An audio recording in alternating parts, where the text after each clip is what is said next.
भारत का इतिहास मुगलों के बिना अधूरा है। मुगलों ने भारत में 300 सालों से भी अधिक समय तक राज किया।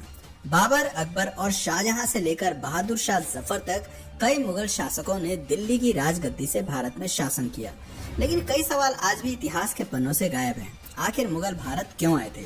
मुगलों ने भारत में अपना साम्राज्य कैसे स्थापित किया?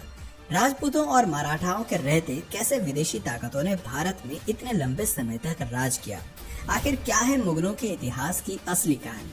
आइए इसके बारे में थोड़ा डिटेल में समझते हैं। दोस्तों, अगर बाबर हिंदुस्तान न आता तो भारत में मुगल साम्राज्य की स्थापना नहीं होती। भारत में कभी लाल किला, ताजमहल जैसी भव्य इमारतें न देखने को मिलती। बाबर का असली नाम जहीरुद्दीन मोहम्मद था। उसका जन्म 14 फरवरी 1483 को फरजाना में हुआ था। फरजाना आज के समय में उज्बेकिस्तान के अंतर्गत आता है। बाबर को तैमूर और चंगेज खान का वंशज भी माना जाता है। केवल 12 वर्ष की उम्र में ही बाबर ने फरजाना की राजगद्दी संभालनी शुरू कर दी थी। ये बात बाबर के कुछ रिश्तेदारों और अंकल को रास नहीं आई और उन्होंने बाबर को हटाने के लिए षड्यंत्र बनाने शुरू कर दिए। बाबर को फरजाना और समरकंद से बेदखल कर दिया गया।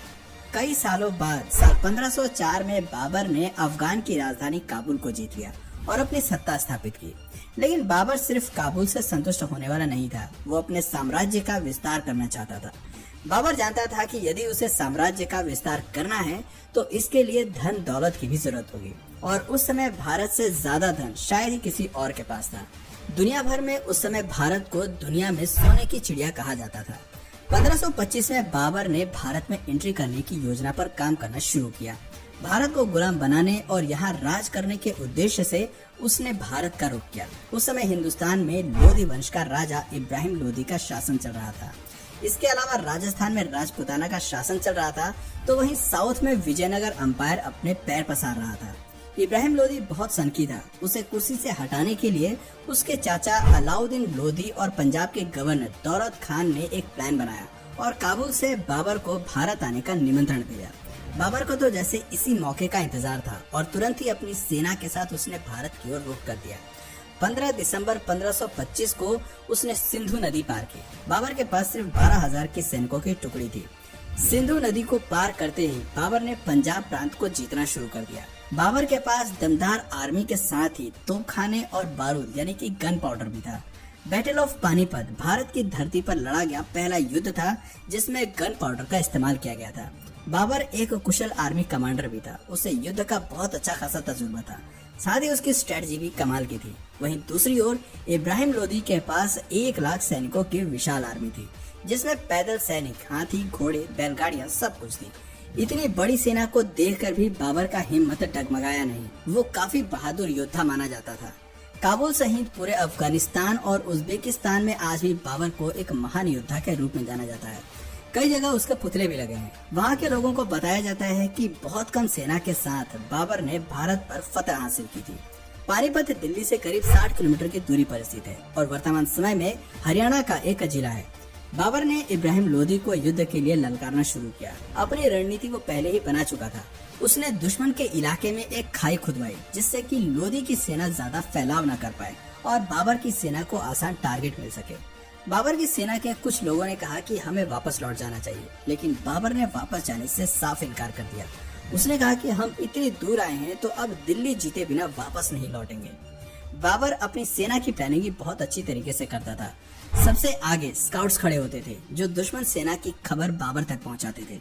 उसके पीछे बैलगाड़ियां लाइन से खड़ी कर देता था। सभी बैलगाड़ी को चमड़े की बेल्ट से बांध दिया जाता था और उनमें थोड़ा थोड़ा गैप छोड़ दिया जाता था। उन गैप्स में सैनिक तीर कमान लेकर खड़े होते थे और बीच में थोड़ी थोड़ी दूरी पर ही तोपखाने भी तैनात कर दिए जाते थे। सैनिकों के पास जो तीर कमान होते थे वो भी कोई साधारण नहीं थे। उनकी डोरी खींचने में ही काफी ताकत लगती थी। एक तीर 600 मीटर की दूरी तक जा सकता था, जो करीब 7 फुटबॉल के स्टेडियम के बराबर है। हर 5 सेकंड में सैनिक तीर चला सकता था और एक तीर 4000 पाउंड का फोर्स क्रिएट कर सकता था। बाबर के पास एक वेल ऑर्गेनाइज्ड आर्मी थी। दूसरी ओर लोधी की सेना ने भी मैदान में डेरा डाल दिया, जिसमें 1 लाख से अधिक सैनिक थे। लेकिन इतिहासकारों ने लोधी की सेना को सेना न कहकर बल्कि मेले का नाम दे दिया। बाबर और लोधी दोनों ही सामने वाली सेना के पहले आक्रमण करने का इंतजार कर रहे थे। बाबर जानता था कि उसने पहले अटैक किया तो उसके जीतने की संभावना कम हो जाएगी। 19 अप्रैल 1526 की रात को वो अपनी सेना की एक छोटी सी टुकड़ी को लोधी के कैंप में भेजता है। जैसे ही कुछ सैनिक लोधी के कैंप के पास पहुंचे, लोधी की सेना ने उन पर हमला कर दिया। बाबर के सैनिक वापस लौट आए और कुछ सैनिकों की मौत भी हो गई। इससे लोधी खुश हो गया और सोचने लगा कि बाबर की सेना को हराना काफी आसान है। लेकिन असल में बाबर ने तो मछली पकड़ने के लिए सिर्फ दाना फेंका था। 21 अप्रैल 1526 की सुबह लोधी की सेना ने बाबर की सेना पर अटैक कर दिया। लोधी की सेना बाबर के सैनिकों द्वारा बनाए गए ट्रेंच में गिर गई। वहां से बाहर निकलने में उन्हें जितना समय लगा, इतनी देर में बाबर ने तोप चलाने का आदेश दे दिया। लोधी ने सेना में सबसे आगे 300 हाथी तैनात किए थे। उसे लग रहा था कि हाथी जल्दी ही सामने वाली सेना को पछाड़ देंगे, लेकिन होता इसके बिल्कुल विपरीत है। तोपखानों की आवाज से हाथियों ने अपना संतुलन खो दिया और अपनी ही सेना को नुकसान पहुंचाना शुरू कर दिया। अपनी ही सेना के कई सैनिकों को हाथियों ने कुचल कर मार दिया। साथ ही तोपखाने से भी उनकी सेना को नुकसान पहुंच रहा था। थोड़ी ही देर में बाबर की पूरी सेना लोधी पर हावी होती नजर आई। कई घंटों तक युद्ध जारी रहा। शाम होते ही लोधी मारा गया और उसका कटा हुआ सिर बाबर के सामने पेश कर दिया गया। इस युद्ध के बाद बाबर को अच्छी खासी धन दौलत मिली। इतिहासकारों का कहना है कि बाबर ने जीता हुआ सारा धन जनता में बंटवा दिया था और इसके बाद जनता ने खुश होकर कलंदर नाम की उपाधि उसे दे दी। सन 1526 में 43 साल की उम्र में बाबर ने दिल्ली में मुगल सल्तनत की स्थापना की। लोधी को हराने के बाद राजपूतों ने उसका विरोध किया। पानीपत के युद्ध के बाद बाबर ने 3 बड़ी लड़ाइयां लड़ी, battle of Khanwa, battle of Chanderi और बैटल ऑफ खागरा। उसने इन सभी लड़ाइयों में जीत हासिल की, लेकिन 26 दिसंबर 1530 को उसकी मृत्यु हो गई। मृत्यु के बाद बाबर को पहले तो आगरा में दफनाया गया, लेकिन उसकी अंतिम इच्छा के मुताबिक बाद में उसे काबुल में दफना दिया गया, जहां बागे बाबर नाम से उसका मकबरा आज भी बना हुआ है।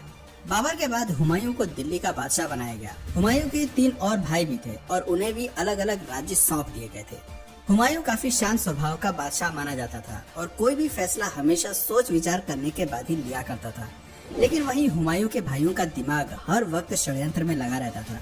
तीनों भाई मिलकर ये योजना बनाते थे कि कैसे हुमायूं से दिल्ली का तख्त हासिल किया जाए और कई बार भाइयों के बीच में जंग भी हुई। हुमायूं पर कई बार जानलेवा हमले भी हुए। सन 1539 में चौसा में हुमायूं की भीषण लड़ाई हुई और 1540 में बिलग्राम में भी हुमायूं को युद्ध करना पड़ा। इस युद्ध में हुमायूं की हार हुई और शेरशाह जीत गया और युद्ध में हार के कारण हुमायूं को अपनी जान बचाकर भारत से भागना पड़ा। कुछ समय तक वो सिंध में भेष बदल कर रहा। हुमायूं ने हमीदा बानो से शादी की और मोहम्मद जलालुद्दीन अकबर को जन्म दिया। करीब 15 साल तक भारत से बाहर रहते हुए हुमायूं ने अपनी एक विशाल सेना तैयार कर ली थी। साल 1555 में हुमायूं को फिर से दिल्ली फतेह करने में कामयाबी मिल गई, लेकिन इसी वर्ष लाइब्रेरी में सीढ़ियां चढ़ते वक्त उसका पैर फिसल गया और उसकी मौत हो गई। हुमायूं की मौत के बाद मुगल साम्राज्य लड़खड़ा गया और राजा हेमू ने दिल्ली पर आक्रमण कर दिया। उस समय अकबर की उम्र केवल 12 साल की थी और वो राजा हेमू की सेना के आगे कुछ नहीं कर पाया। लेकिन मुगलों के पास एक वफादार सेनापति था जिसका नाम बैरम खान था। बैरम खान ने एक सेना तैयार की, अकबर को युद्ध कौशल की जानकारी दी और 1556 में पानीपत की दूसरी लड़ाई में राजा हेमू को हरा दिया। 13 साल की उम्र में अकबर दिल्ली के तख्त पर विराजमान हो गया। अकबर एक धर्मनिरपेक्ष राजा माना जाता था। उसने राजा बनते ही लोगों का दिल जीतना शुरू कर दिया। 1568 में उसने चित्तौड़ को जीता, लेकिन इसके लिए अकबर को कड़ी मेहनत करनी पड़ी। दिल्ली जीतने के बाद अकबर किसी भी तरह से राजस्थान को जीतना चाहता था, क्योंकि राजस्थान के राजपूत काफी बहादुर माने जाते थे और अकबर जानता था कि यदि राजस्थान को जीत लिया तो पूरे हिंदुस्तान को जीतना फिर ज्यादा मुश्किल नहीं होगा। राजस्थान के कारीगरों को हथियार बनाने में महारत हासिल थी। वहीं अकबर की सेना दमशिक स्टील के बने हथियार इस्तेमाल किया करती थी, जो खास तौर पर जंग में दुश्मन का सीना छलनी करने के लिए ही बनाए जाते थे। अकबर अपने हाथियों को भी जीरा बख्तर नाम के लोहे का कवच पहनाया करता था। उसे हाथियों का बहुत शौक था। किसी को मौत की सजा देनी होती थी तो उसे हाथी के पैर के नीचे कुचलवा देता था। चित्तौड़ राजस्थान का सबसे मजबूत साम्राज्य था। चित्तौड़ का किला एक अभेद किला माना जाता था। वहां तक पहुंचने के लिए अकबर ने एक प्लान बनाया। उसने एक सुरंग खोदी जिसके जरिए उसके सैनिक किले तक पहुंच गए। चित्तौड़ का किला एक पहाड़ी पर था, वहां तक सीधे नहीं पहुंचा जा सकता था। दूर से ही चित्तौड़ के सैनिक दुश्मन को देख लेते थे और ऊपर से तीरों की बौछार कर देते थे। लेकिन अकबर के सिर पर जीत का भूत सवार था और लगातार प्रयासों के बाद 25 फरवरी 1568 के दिन उसने चित्तौड़ का दुर्ग जीत लिया। इस जीत के बाद उसका साम्राज्य 25 लाख वर्ग किलोमीटर एरिया में फैल गया था उसकी सेना ने मैच लॉक बंदूकों का इस्तेमाल करना भी शुरू कर दिया, जो दूर से ही दुश्मन की सेना में आतंक मचाने के लिए जाना जाता था। अकबर की कई बंदूकें आज भी म्यूजियम्स की शान बढ़ा रही हैं। अकबर को आर्किटेक्चर का भी काफी शौक था। उसने दिल्ली से 250 किलोमीटर दूर और आगरा से करीब 40 किलोमीटर दूर फतेहपुर सिकड़ी नाम का एक शहर बनवाया। इस शहर में कई बाग और महल उसने बनवाए। वो अपनी राजधानी यहाँ पर शिफ्ट करना चाहता था। फतेहपुर में पानी की कमी न हो, इसके लिए डैम बनवाए और किले तक पानी पहुँचाने के लिए इंजीनियर्स की मदद से मशीनों का निर्माण कराया। वो मशीन्स उस समय इंजीनियरिंग का बेजोड़ नमूना थी। कहा जाता है कि अकबर ने खुद शहर का नक्शा तैयार किया था और शहर बनाने में उसने खुद भी मजदूरों के साथ कुछ दिन काम भी किया था। 16 साल फतेहपुर सिकड़ी को बसाने में लगे, लेकिन ये शहर बहुत जल्द वीरान हो गया। दोस्तों, अकबर एक अनपढ़ मुगल बादशाह था। उसने हिंदुओं पर लगने वाले जजिया कर समाप्त कर दिए थे। साल 1605 में अकबर की फूड पॉइजनिंग के कारण उसकी मौत हो जाती है। अकबर के बाद सलीम के हाथ में दिल्ली की कमान आई। सलीम असल में एक अय्याश किस्म का व्यक्ति था। सलीम को अपना नाम भी पसंद नहीं था और उसने अपना नाम बदलकर जहांगीर रख लिया। जहांगीर को अन्यायी लोगों से सख्त नफरत थी। गुनहगारों को वो सख्त से सख्त और क्रूर से क्रूर सजा दिया करता था। जहांगीर ने अपने जीवन काल में कुल 20 शादियां की थी। मानबाई सबसे मशहूर रानी हुई, लेकिन जहांगीर सबसे ज्यादा प्रेम नूरजहां से किया करते थे। जहांगीर के शासनकाल में ही अंग्रेजों ने भारत में आकर ईस्ट इंडिया कंपनी की स्थापना की थी और व्यापार करने की इजाजत मांगी थी। 20 बीवियों से जहांगीर की कई संतानें हुई, लेकिन उसका केवल एक पुत्र ही जीवित रहा, जिसका नाम खुर्रम खान उर्फ शाहजहां रखा गया। सन 1627 में जहांगीर की मौत के बाद शाहजहां दिल्ली का बादशाह बना। शाहजहां के शासनकाल में दिल्ली सहित पूरे हिंदुस्तान ने तेजी से तरक्की की। दुनिया का 1/4 सामान का प्रोडक्शन केवल भारत में ही हो रहा था। आर्थिक तौर पर दिल्ली मजबूत होता गया। आर्ट और आर्किटेक्चर को भी उस दौर में काफी बढ़ावा मिला। मोती मस्जिद, विश्व प्रसिद्ध ताजमहल, दिल्ली का लाल किला, दीवाने आम और दीवाने खास जैसे कई नायाब नमूनों का निर्माण शाहजहां ने करवाया था। शाहजहां ने अपने लिए एक मयूर सिंहासन भी बनवाया था, जिसमें कई बेशकीमती हीरे जड़े हुए थे। लेकिन 1639 में ईरान के राजा नादिर शाह ने युद्ध में शाहजहां को परास्त कर दिया था और इसके बाद नादिर शाह अपने साथ मयूर सिंहासन वापस ले गया था। शाहजहां जब बूढ़ा होने लगा तो उसने अपना राजपाट बेटों को सौंपने का फैसला किया। शाहजहां ने अपने बड़े बेटे दारा शिकोह को दिल्ली की राजगद्दी सौंपी। दारा शिकोह सभी धर्मों का आदर किया करता था और एक न्यायप्रिय राजा था, लेकिन दारा शिकोह के राजा बनते ही शाहजहां के तीसरे बेटे औरंगजेब को हजम नहीं हुई। औरंगजेब ने सन 1658 में अपने भाई के खिलाफ युद्ध छेड़ दिया और दिल्ली का बादशाह बन गया। बादशाह बनते ही औरंगजेब ने अपने पिता को आगरा के किले में बंद करवा दिया और अपने भाई को मौत के घाट उतार दिया। औरंगजेब कितना क्रूर था, इसका अंदाजा आप इस बात से लगा सकते हैं कि भाई के मौत के बाद उसका गला धड़ से अलग करके औरंगजेब अपने पिता के पास ले गया था। औरंगजेब के बादशाह बनते ही हिंदुओं पर अत्याचार करने उसने शुरू कर दिए। जगह जगह मंदिर तुड़वाकर मस्जिदों का निर्माण कराया। कई हिंदुओं का जबरन धर्म परिवर्तन किया गया। उसके शासनकाल में ही हर जगह कत्ले आम हो रहा था। ये बातें मराठा, मारवाड़ा, राजपूत सहित कई हिंदू राजाओं को पसंद नहीं आई और औरंगजेब के खिलाफ युद्ध का शंखनाद कर दिया। औरंगजेब युद्ध में घायल हुआ और करीब 3 महीने तक वो बिस्तर पर ही रहा और सन 1707 में बिस्तर पर ही उसने दम तोड़ दिया। औरंगजेब की मौत के बाद मुगल साम्राज्य धीरे धीरे अंधेर की ओर बढ़ने लगा। इसके बाद दिल्ली में कई मुगल बादशाह बने, लेकिन किसी में भी वो बात नहीं थी जो अभी तक के सभी मुगलों में थी। सन 1707 से 1712 तक बहादुर शाह प्रथम ने राज किया। उसके बाद जहादर शाह, फारूक सियार, मोहम्मद शाह रंगीला, आलमगीर, शाहजहां तृतीय, अकबर द्वितीय सहित कई राजा हुए। किसी ने भी बहुत अधिक समय तक राज नहीं किया और बहुत कम समय में ही दिल्ली के बादशाह बदलते रहे।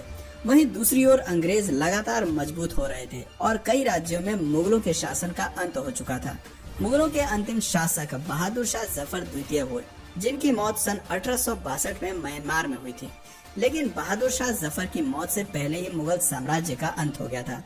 सन 1857 मुगल साम्राज्य का दिल्ली में अंतिम समय माना जाता है। तो दोस्तों, ये थी भारत में मुगलों के इतिहास की असली कहानी। दोस्तों, अगर इसी तरह के और भी इंटरेस्टिंग टॉपिक्स आपको पसंद है तो नीचे कमेंट सेक्शन में पार्ट 2 जरूर लिखिएगा। और अगर इस वीडियो से आपको कुछ नया जानने या सीखने को मिला या फिर इंटरेस्टिंग लगा तो प्लीज इस वीडियो को एक लाइक करके अपने फ्रेंड्स और फैमिली से जरूर शेयर करें। और यदि आप इस चैनल पर नए हैं तो प्लीज इस चैनल को सब्सक्राइब करके बेल नोटिफिकेशन आइकन को ऑन कर लीजिए ताकि हमारे आने वाले वीडियोस आप मिस ना करें। मिलते हैं फिर किसी वीडियो में नए टॉपिक के साथ, तब तक के लिए नमस्कार।